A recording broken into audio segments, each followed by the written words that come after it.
इथून व्यसनमुक्तीकडे आपण कशा पद्धतीने जाऊ शकतो त्याबद्दल काय सांगशील? नाही, आमचा एकंदरीत म्हणणं हेच आहे की जगाला हेवा वाटेल असा अभ्यासयुक्त व्यसनमुक्त महाराष्ट्र चला घडवूया.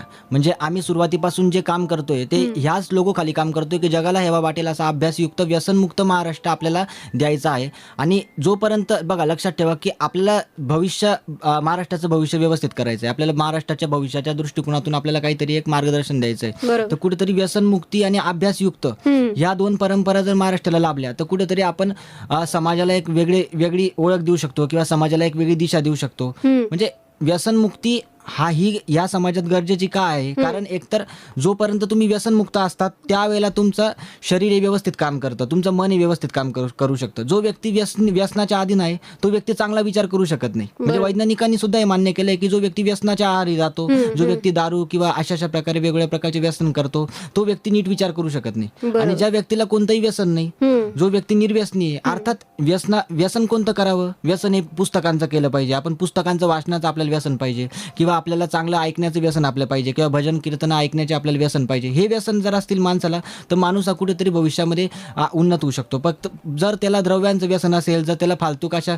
एक वेगवेगळ्या प्रकारच्या रसायनांचं व्यसन असेल तर माणूस हा कुठेतरी प्रगती करू शकत नाही. थोडक्यात सांगायचं तात्पर्य असं आहे की जीवनामध्ये व्यसन हे गरजेचं आहे, परंतु व्यसन हे फक्त चांगल्याच गोष्टींचं असलं पाहिजे, पुस्तक वाचनाचं असलं पाहिजे किंवा एखाद्या चांगले आदर्श आपण जर जीवनामध्ये घेतले, निवृत्ती ज्ञानदेव, सोपान मुक्ताबाई, एकनाथ नामदेव, तुकारामांचे आपण आदर्श जर जीवनामध्ये घेतले तर मला असं वाटतं भक्ती परंपरा हीच जर आपल्या खऱ्या अर्थाने व्यसनयुक्त होऊ शकते. भक्ती परंपरा हीच आपले व्यसन असलं पाहिजे. बाकी विपरीत तत्व ही आपले कधी व्यसन होता कामा नये. सांगायचं तात्पर्य हेच आहे की आपण जीवनाला कोणत्या दृष्टिकोनातून पाहिलं पाहिजे, हेच शास्त्र आपण दत्ताश्रयाच्या माध्यमातून सांगू शकतो. बर, तू आजवर 500 पेक्षा जास्त पुस्तकं लिहिली आहेत, तर ते कोणकोणते विषय आतापर्यंत तू निर्माण केलेस किंवा तू कशी रचना केलीस त्याबद्दल काय सांगशील? खरं तर आपण जे पुस्तकं लिहितो किंवा आपण जे ग्रंथ लिहितो तर हे सगळे ग्रंथ आपल्याला आंतरस्फूर्तीतून येतात.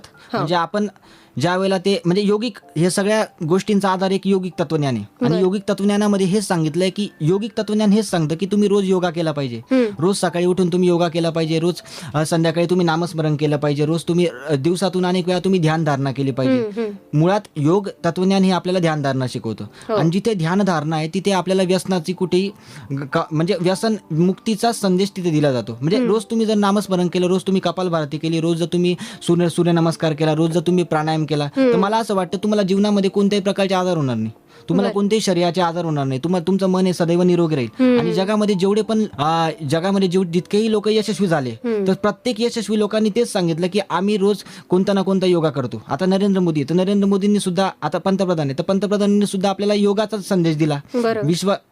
हा देश हा योगिक देश म्हणून ओळखला जातो. भारत देश जो आहे हा ना धनाने ओळखला जातो ना कोणत्याही गोष्टीने ओळखला जातो. मला असं वाटतं की या भारताने जगाला पतंजली दिले, या भारताने जगाला मोठमोठे योगिक लोक दिले, या भारताने जगाला रामकृष्ण परमहंस दिले, या भारताने जगाला परमहंस योगानंद दिले. तर कुठेतरी भारताला जी लाभलेली परंपरा आहे ती योगिक तत्वज्ञानाची परंपरा आहे. आणि मला असं वाटतं की जिथे तुम्ही जर योगिक तत्वज्ञानाचा स्वीकार केला तर मला असं वाटतं तुम्ही एकंदरीत व्यसनमुक्तीचा स्वीकार केला. आणि थोडक्यात आपण जे ग्रंथ लिहितो ते ग्रंथ अंतस्फूर्तीतून येतात आणि प्रत्येक ग्रंथांचा उद्देश हा फक्त आणि फक्त माणसाचं मानसिक समुपदेशन आहे. आणि एकंदरीत तुम्ही तुमच्या जीवनाची म्हणजे बालपणी अज्ञानपण, तरुणपणी व्यसन, वृद्धपणी राम उपयोग नाही. म्हणजे तुम्ही बालपणी अज्ञानी असतात, तुम्ही काही करतात, तरुणपणात सगळं करून सुद्धा तुम्ही व्यसन करत असाल तर काही उपयोग नाही. थोडक्यात आपली माणूस हा व्यसनमुक्त केव्हा होऊ शकतो तर केवळ आपण विचार करतोय म्हणून व्यसनमुक्त नाही होऊ शकत.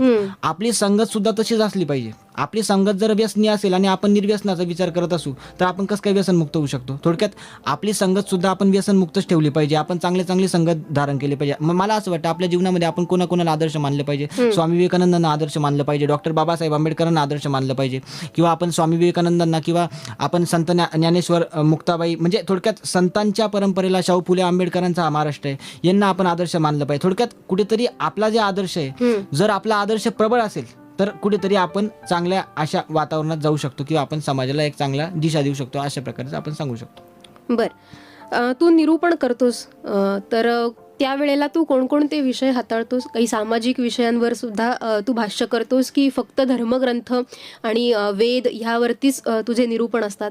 तर त्याची पद्धत कशी असते आणि काय स्वरूपात तू निरूपण करतोस? आपली जी निरूपणाची जी पद्धत आहे, आपल्याकडे अनेक लोक येतात. म्हणजे दर शनिवार रविवारी आपल्याकडे काव्य विष्णू सदनामध्ये अनेक प्रकारचे विविध क्षेत्रामधील लोक येतात आणि आपण म्हणजे थोडक्यात निरूपणाची आपली ही पद्धत हीच आहे की लोक आपले प्रश्न विचारतात आणि त्या प्रश्नावर आपण त्या सविस्तर त्याला उत्तर देत असतो. आता उदाहरणार्थ लोक विचारतात की ध्यान कसं केलं पाहिजे किंवा ध्यानाची पद्धती कोणती असली पाहिजे. तर मी लोकांना हेच सांगतो की ध्यान हे कशा पद्धतीने केलं पाहिजे की तुम्ही सहज अशा आसनामध्ये बसून रोज जर तुम्ही रोज नामस्मरण केलं तर ही ध्यानाची उत्कृष्ट पद्धती असू शकते. म्हणजे थोडक्यात आपण लोकांना ध्यान मार्ग कसा करावा किंवा ज्ञान मार्ग कशा पद्धतीने करावा किंवा आपण रोजची जीवनशैली आपण कशी केली पाहिजे किंवा जीवनशैली रोजची एकदम अडखळीच्या जीवनशैलीमध्ये सुद्धा आपण योगिक सामर्थ्य कसं धारण केलं पाहिजे.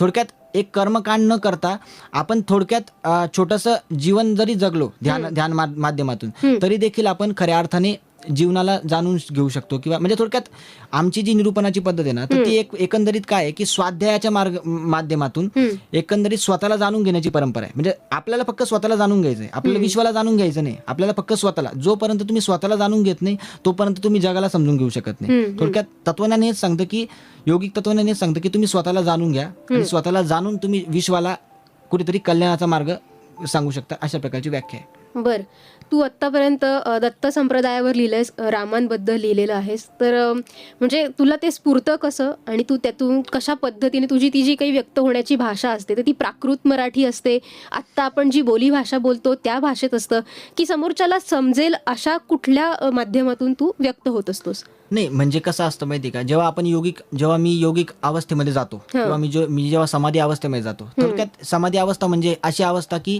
ज्या अवस्थेमध्ये माणसाला ध्यानाची फक्त ईश्वरच मी आहे किंवा मी ईश्वराशी एकनिष्ठ आहे अशी व्याख्या जेव्हा मनुष्याला प्राप्त होते त्या अवस्थेला आपण समाधी म्हणू शकतो.